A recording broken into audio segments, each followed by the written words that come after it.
Mare, escolta'm! Al partit d'avui hi havia 3 nois que fan 1,90 m. No és increïble?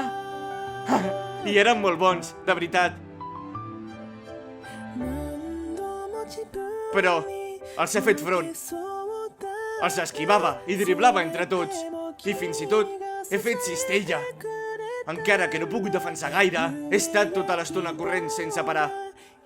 Al principi em menyspreaven, però m'ha agradat veure com els canviava la cara en veure'm.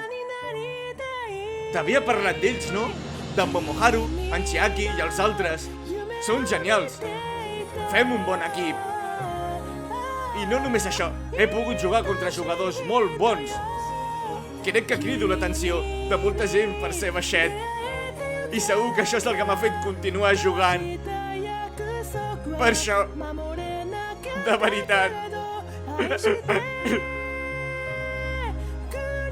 sempre he volgut donar-te les gràcies, mare.